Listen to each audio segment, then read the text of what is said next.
அரசு நம்மை பார்த்து ஏதாவது கோபித்துக் கொள்வார்களோ, மாற்று கருத்தை சொல்லக்கூடாதோ, அவர்கள் முகக்குறிப்பு அறிந்துதான் நடக்க வேண்டுமோ என்றெல்லாம் அட்மின் மீது பலி போடுவது என்பது உண்மையான விஷயமாக இருக்க வாய்ப்பே கிடையாது. அது யாராவது அட்மின் பண்ணிருப்பாங்க. இல்ல அட்மின் பண்ணிருப்பாங்க, தெரியல, நான் பார்த்து சொல்றேன். அவருடைய கருத்து தான், அதை நீக்க வேண்டிய அவசியம் இல்லை. அந்த கருத்திலே அவர் உறுதியாக இருக்க வேண்டும் என்பதுதான் என்னை போன்றவர்களுடைய கருத்தாக.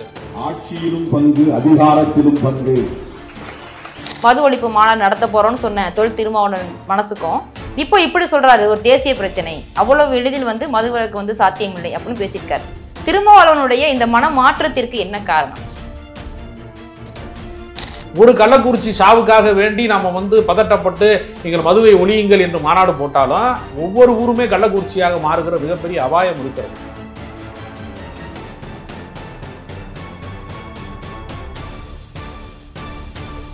ஜாம்பவான் நேயர்களுக்கு வணக்கம். இன்று நாம் சிறப்பு நேர்காணல் எடுக்க இருப்பவர் அரசியல் விமர்சகர் திரு ராஜகம்பீரன் அவர்கள்.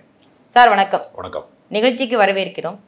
தமிழகத்தில் நிறைய மாற்றங்கள், நிறைய போராட்டம், மாநாடு அப்படின்னு நிறைய அறிவிக்கப்பட்டு இருக்கக்கூடிய இந்த சூழ்நிலையில விடுதலை சிறுத்தைகள் கட்சியின் தலைவர் திரு தொல் திருமாவளவன் அவர்கள் மது விலக்கு மாநாட்டுக்காக ஒரு அறிவிப்பு கொடுத்திருக்கிறார். அதற்கு அதிமுகவுக்கு அழைப்பும் கொடுத்திருக்கிறார். அதை எப்படி பாக்குறீங்க? அதிமுகவுக்கு மட்டுமல்ல, இன்று திமுகவுக்கே சேர்த்து அழைப்பு கொடுக்கிறார். மது என்பது ஒரு மிகப்பெரிய சமூக தீமையாக இருந்து நிறைய இளம் விதவைகள் அதிகமாவதற்கான ஒரு வாய்ப்பாக இன்றைக்கு மாறி இருக்கிறது. போதை பழக்கம் ரொம்ப சாதாரண மக்களிடத்திலே புழங்குகிற அளவிற்கு ஒரு மோசமான சூழ்நிலை வந்திருக்கிறது. பள்ளி மாணவர்கள், கல்லூரி மாணவர்கள், இளம் தலைமுறை பெரிய அளவிலே இதில் மாட்டிக்கொண்டு விழிக்கிறார்கள் என்கிற போது இந்த பிரச்சனைக்கு ஒரு தீர்வு காண வேண்டும் என்கிற அடிப்படையிலே இதை ஒரு பெரிய அளவிலே ஒரு விழிப்புணர்வு சார்ந்த ஒரு மாநாடாக நடத்த வேண்டும் என்று திருமாவளவன் அவர்கள் ஒரு முடிவு எடுத்தது என்பது ஒரு சமூக அக்கறை சார்ந்ததாக நான் பார்க்கிறேன்.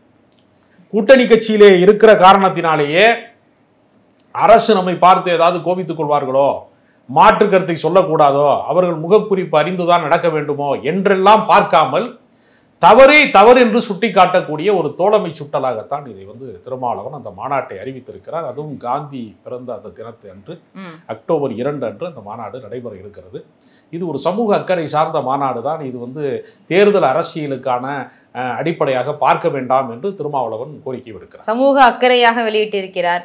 தவறை தவறாக தான் சுட்டி காட்டி விடுவார் அப்படிலாம் நிறைய விடயங்களை ராஜகம்பீரன் அவர்கள் சொல்றீங்க. அதே தொல் திருமாவளவன் அவர்கள் ஒரு பதிவு ஒன்று போடுகிறார். ஆட்சியிலும் பங்கு உண்டு, அதிகாரத்திலும் பங்கு உண்டு அப்படின்னு ஒரு பதிவு போடுறாரு. சில மணித்துளிகளிலேயே அந்த பதிவு டெலீட் ஆயிடுது.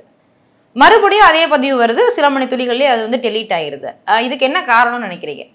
இது ஏற்கனவே விடுதலை சிறுத்தைகள் கட்சி 1999 காலகட்டங்களிலே தொடங்கி தொடர்ச்சியாக அவர்கள் இது குறித்து ஒரு 25 ஆண்டு காலத்துக்கு முன்பில் இருந்து இதை பேசுகிறார்கள்.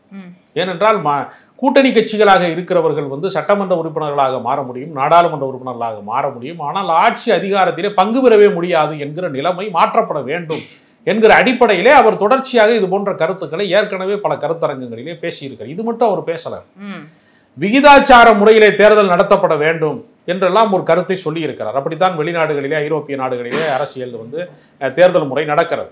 எப்படி என்றால் எத்தனை வாக்கு சதவீதம் ஒரு கட்சி பெற்றிருக்கிறதோ அதற்கு தக்க சட்டமன்ற உறுப்பினர்களை பெறுகிற ஒரு சூழ்நிலையை உருவாக்க வேண்டும் என்று தேர்தல் முறையிலேயே சீர்திருத்த வேண்டும் என்றெல்லாம் கூட அவர் பேசியிருக்கிறார். எனவே அவர் இந்த காலகட்டத்திலே இப்படி ஒரு கருத்தை வெளியிடுவது என்பது அவருடைய கட்சி, அவருடைய தனிப்பட்ட கருத்து உரிமை சார்ந்தது.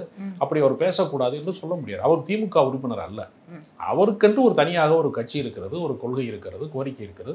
அதை வெளிப்படுத்துவதற்கான கருத்துரிமை திருமாவளவனுக்கு இருக்கிறது. இப்போ பதிவு போட்டு நீக்கப்பட்டிருக்கு. எல்லாருமே என்ன கேட்டாங்கன்னா, ஏன் நீக்குனீங்க அப்படின்னு திருமாவளவன் கேட்ட போது, இது நான் நீக்கல, அது எங்க அட்மின்ட்ட தான் கேட்கணும் அப்படின்னு சொல்லியிருக்காரு. அதை எப்படி நீங்க பாக்குறீங்க? நிச்சயமாக அட்மின் மீது பலி போடுவது என்பது உண்மையான விஷயமாக இருக்க வாய்ப்பே கிடையாது.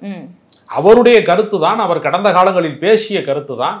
அந்த கருத்தை அவர் சொல்வதற்கு அவர் முயற்சி செய்கிறார். கூட்டணியிலே விரிசல் வந்து விடுமோ, குழப்பம் வந்து விடுமோ என்பதற்காகத்தான் அவர்கள் நீக்கியிருப்பார்களே தவிர, இது சமாளிப்பதற்காக சொல்லப்பட்டதை தவிர அது அவருடைய கருத்து தான். அதை நீக்க வேண்டிய அவசியம் இல்லை. அந்த கருத்திலே அவர் உறுதியாக இருக்க வேண்டும் என்பதுதான் என்னை போன்றவர்களுடைய கருத்தாக இருக்கிறது. திருமாவளவன் அந்த கருத்திலே பின்வாங்க கூடாது. ஆட்சியிலே அதிகாரத்திலே பங்கு பெற வேண்டும் என்று ஒரு கருத்து அவருக்கு இருக்கும் என்றால் அந்த கருத்தை அவர் உறுதியாக தெரிவிக்க வேண்டும். அவர்கள் என்ன நினைத்துக் கொள்வார்களோ, முதலமைச்சர் குவித்துக் கொள்வாரோ, திமுகவில் இருக்கிறவர்கள் குவித்துக் கொள்வார்களோ என்றெல்லாம் ஒவ்வொருத்தருக்கு ஏற்ற விதமாக நாம் பண்ண முடியாது. ஒரு கருத்து யாரை பாதித்தாலும் பாதிக்கவில்லை என்றாலும் அந்த உண்மைகளை சொல்வதுதான் அறம் சார்ந்த விஷயமாக இருக்க முடியும். அரசியலிலே மாற்று கருத்து பேசுவது என்பதுதான் ஜனநாயகத்தினுடைய மரபு. எனவே நம்ம மாற்று கருத்தே பேசக்கூடாது என்றால் மன்னராட்சி காலத்தில் நம்ம இருக்கிறோம். மாற்று கருத்து பேச வேண்டும். அதை திருமாவளவன் நீக்கி இருக்கக்கூடாது. அவர் அட்மினோ அல்லது அவரோ யாரோ நீக்கி இருக்கக்கூடாது என்பது என்னுடைய கருத்து. பின்புலத்துல வேற இருக்காங்கன்னு நினைக்கிறீங்களா? யாரும் இல்லை, பின்புலத்துல யாருமே இல்லை. அவர்களுக்கு கூட்டணியை உடைத்து விடக்கூடாது என்கிற அச்சம் காரணமாக அதை நீக்கி இருப்பார்கள். ஆனாலும் திமுக இதை உணர வேண்டும் என்பதற்காக வெளியிட்டு இருக்கிறார்கள். அப்படித்தான் பார்க்க வேண்டும். இப்ப முதலமைச்சர் அவர்களை நேரில் சந்தித்து பேசியிருக்கிறார் திருமாவளவன் அவர்கள். பேசினதுக்கு அப்புறம் பேட்டி கொடுத்திருக்காரு. இந்த மது விலக்கு என்பது மது ஒழிப்பு என்கிறது தமிழ்நாட்டின் பிரச்சனையே. இது அவ்வளோ எளிதில் தீர்க்க முடியாது, சாதாரண விஷயம் இல்லை. அந்த மது விலக்கு என்கின்ற ஒரு விஷயம் தேசிய பிரச்சனை, அது மிகப்பெரிய ஒரு விடயம் அப்படின்னு பேட்டி கொடுத்துருக்காரு. அதை மத்திய அரசு மாநில அரசு ஒன்றிணைந்து தான் செய்யணும் அப்படிங்கிற மாதிரி ஒரு பேட்டியை கொடுத்துருக்காரு. தொடக்கத்தில் என்ன அறிவிப்பு வெளியாகுதுன்னா, நாங்கள் மது ஒழிப்பு மாநாடு நடத்த போகிறோம்னு சொன்ன திருமாவளவன் மனசுக்கும் இப்போ இப்படி சொல்கிறாரு, ஒரு தேசிய பிரச்சனை, அவ்வளவு எளிதில் மது விலக்கு சாத்தியமில்லை அப்படின்னு பேசியிருக்காரு. திருமாவளவனுடைய இந்த மனமாற்றத்திற்கு என்ன காரணம்? இது மனமாற்றம் அல்ல. இப்ப தமிழ்நாட்டிலே மதுவிலக்கை கொண்டு வந்து விட்டால் பக்கத்து மாநிலமாக இருக்கக்கூடிய பாண்டிச்சேரியில போய் காரை போட்டு போய் ஒரு 2 ஹவர்ல போயிடலாம் பாண்டிச்சேரிக்கு என்று சொல்லி குடிக்கக்கூடியவர்கள், குடிப்பிரியர்கள், மது பிரியர்கள் அங்க போயிடுவாங்க. அப்புறம் அங்கிருந்து கொஞ்சம் சரக்கு எடுத்துட்டு இங்கே கொண்டு வருவாங்க. அது போக கள்ளச்சாராயம் போன்ற விஷயங்கள்லாம் பெருகும். அப்ப எங்குமே மது இருக்கக்கூடாது என்கிற நிலைப்பாட்டை எடுத்தால்தான் மதுவை தீவிரமாக ஒழிக்க முடியும் என்கிற அடிப்படையில தான் அவர் தேசிய அளவிலான பிரச்சனை என்றெல்லாம் அவர் பேசுகிறார். எனவே அவர் கருத்திலிருந்து பின்வாங்கவில்லை. அணுகுமுறை சார்ந்து தமிழ்நாடு மட்டுமல்ல ஒட்டுமொத்த இந்தியாவிலேயுமே மது விலக்கு அமல்படுத்தப்பட்டால் நன்றாக இருக்கும் என்கிற ஒரு கருத்தை அவர் முன்வைத்திருக்கிறார் என்றுதான் பார்க்க வேண்டுமே தவிர இது ஏதோ மாற்றி மாற்றி பேசுகிறார் என்பதோ மனமாற்றமாக பேசுகிறார் என்பதோ அர்த்தம் அல்ல. அவர் அந்த விஷயத்தை தீவிரமாகத்தான் உறுதியோடு தான் அவர் இருக்கிறார்.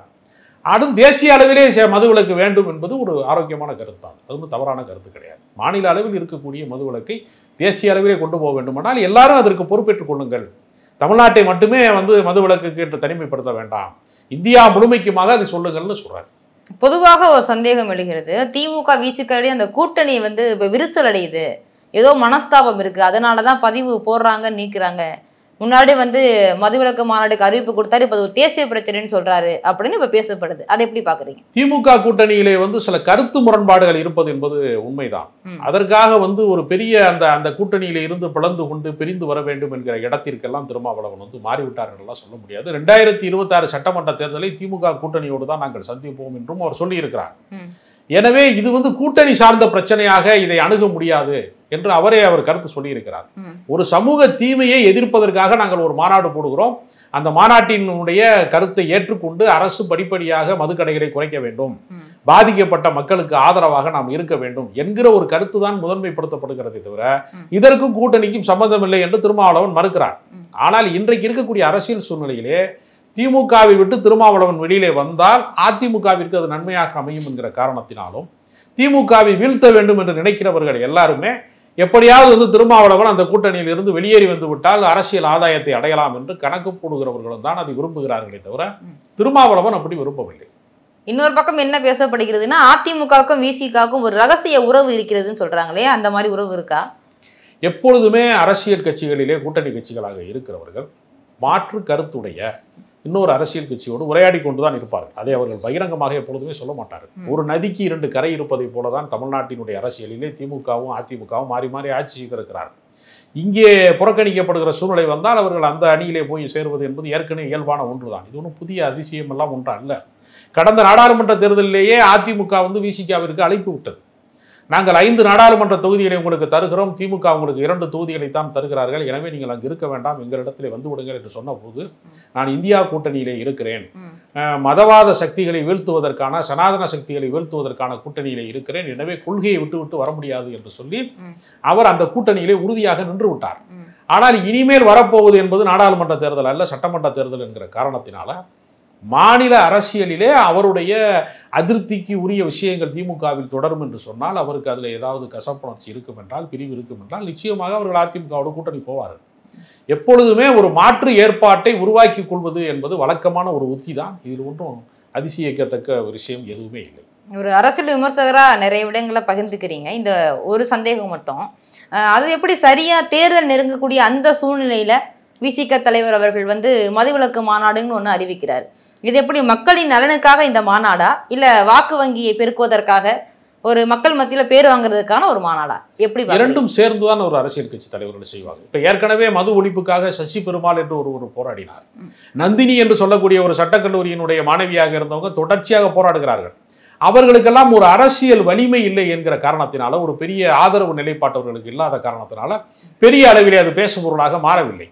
ஆனால் விடுதலை சிறுத்தைகள் கட்சி போன்ற ஒரு பெரிய அரசியல் கட்சியாக தமிழ்நாட்டில் இருக்கக்கூடிய மாநில கட்சிகளிலே ஒரு மூன்றாவது பெரிய அரசியல் கட்சியாக இருக்கக்கூடிய விசிகா போன்ற கட்சி அதை கையில் எடுக்கிற போது அது பெரிய அளவிலே ஒரு ஆதரவை மக்களிடத்திலே கோரும். குறிப்பாக பெண்கள் மத்தியிலே, அது மகளிர் மாநாடு தான், பெண்கள் மத்தியிலே மிகப்பெரிய வரவேற்பை பெறும். எனவே இது அரசியல் மைலேஜ் இதற்குள்ளே இருக்கிறது. இல்லாமலெல்லாம் அரசியல்வாதிகள் எதுவுமே செய்ய மாட்டாங்க. அதே சமயத்தில் இது சமூகத்துக்கு தேவையான மாநாடாகவும் இருக்கிறது. போதை ஒழிப்பு என்பது எல்லாருக்குமான பிரச்சனையாகவும் இருக்கிறது. ஒரு அரசியல் விமர்சகரா நீங்க சொல்லுங்க, தமிழ்நாட்டுல பூரண மதுவிலக்கு சாத்தியமா சாத்தியம் இல்லையா? உலகம் முழுக்கவே மதுவிலக்குக்கு ஆதரவான ஒரு கருத்து என்பது தோற்கடிக்கப்பட்ட ஒன்றுதான். மது பிரியர்களாக ஒரு பழக்கத்திற்கு, அதாவது ஒரு மனிதன் ஒரு செயலை ஒரு முறை செய்தால் பாவம், அதை தொடர்ந்து செய்தால் சுவாவம் என்று சொல்வார்கள். ஒரு கட்டத்திற்கு மீது அதற்கு மதுவுக்கு அடிமையாக மாறக்கூடிய ஒரு சூழ்நிலை இருக்கிறது. இதை திருத்துவதற்கு எத்தனையோ மதங்கள், போதனைகள், தீர்க்கதரிசிகள், தேவதூதர்கள், இறை தூதர்கள் எல்லாம் பேசிய மனித குலத்தில் ஒட்டுமொத்த மாற்றம் நிகழவே இல்லை. அரசாங்கம் சாராய விற்பதை நிறுத்திவிட்டால் அவனவன் வீட்டுக்குள்ளேயே வைத்து ஒளித்து வைத்துக் கொண்டு ஒரு காட்டுப்பகுதியிலே உட்கார்ந்து கொண்டு காட்சி குடிப்பார்கள் என்பதுதான் யதார்த்தம். ஒரு கள்ளக்குறிச்சி சாவுக்காக வேண்டி நம்ம பதட்டப்பட்டு நீங்கள் மதுவை ஒழியுங்கள் என்று மாநாடு போட்டாலும் ஒவ்வொரு ஊருமே கள்ளக்குறிச்சியாக மாறுகிற மிகப்பெரிய அபாயம் இருக்கிறது. அரசாங்கமே அதை கட்டுப்படுத்துகிற போது தான் அதனுடைய விஷத்தன்மைகளையோ அதனுடைய வீரியத்தையோ கொஞ்சம் குறைக்க முடியும். எனவே ஏற்கனவே பல முறை பார்த்தோம், தனியார் தான் முழுக்க முழுக்க சாராயத்தை விற்பனை செய்து கொண்டிருந்தார்கள். மது கடைகளை தனியார்கள் வைத்திருக்கிற போதெல்லாம் பல ரவுடிசம் பெருகி இருந்தது. அந்த ரவுடிசம் என்ன செய்வான்னா, ஒரே ஒரு ஆள் 4-5 இடத்துல சாராய கடைகளை வச்சிருப்பான், பார் வச்சிருப்பான். அந்த ஊரில் அவன் மிகப்பெரிய வருமானம் வரும். அவன் ஒரு இடைநிலை ஆதிக்க சாதிக்காரனாக இருப்பான். ஏதாவது ஒன்றுனா தகராறு வந்துச்சுன்னா இன்னொரு ஜாதிக்காரனை படுகொலை செஞ்சுருவாங்க. பல ஆணவ படுகொலைக்கு கூட இது மாதிரியான சாராய அதிபர்கள் காரணமாக இருந்திருக்காங்க. அதனுடைய வீரியத்தை பார்த்து தான் ரொம்ப மோசமான ஒரு சமூக சிக்கலாக இருக்கிறது, சட்ட சிக்கலாக இருக்கிறது என்றுதான் கடந்த காலத்தில் ஜெயலலிதா அவர்கள் அதை அரசு உடைமையாக மாற்றினார்கள். ஆனால் இதை விமர்சிப்பது எளிதானதாக இருக்கலாம். ஆனால் நடைமுறையில் என்ன செய்யலாம்னா, இதை மட்டுப்படுத்தலாம், குறைக்கலாமே தவிர இல்லாமல் செய்வது என்பது நடைமுறை சாத்தியமே கிடையாது. எப்படி சாதி ஒழிப்பு என்று நாம் பேசினாலும் அது வெறும் சாதியோடு சம்பந்தப்பட்டதல்ல, அது மதத்தோடு சம்பந்தப்பட்டது. மதம் தனிப்பட்ட மதமாக இல்லை, அது கடவுளோடு சம்பந்தப்பட்டது. ஒவ்வொரு கடவுள் நம்பிக்கையும் தனி மனிதனோடு சம்பந்தப்பட்டது என்கிற காரணத்தினால சாதி ஒழிப்பை நாம் அதனுடைய வீரியத்தை குறைக்கத்தான் முடிகிறதே தவிர சாதி இல்லாமல் செய்து விட முடியவில்லை நடைமுறை. அதே போல மதுவினுடைய வீரியத்தை குறைப்பதற்கு, மது குடிப்பவர்களுடைய எண்ணிக்கையை குறைப்பதற்கு, படிப்படியாக குறைப்பதற்கு வேண்டுதான் நடைமுறை சாத்தியம் இருக்கிறதே தவிர ஒட்டுமொத்தமாக இந்த பிரச்சனைக்கு நிரந்தர தீர்வு என்பது நிச்சயமாக இல்லை. சரி, காத்திருந்து பார்ப்போம்.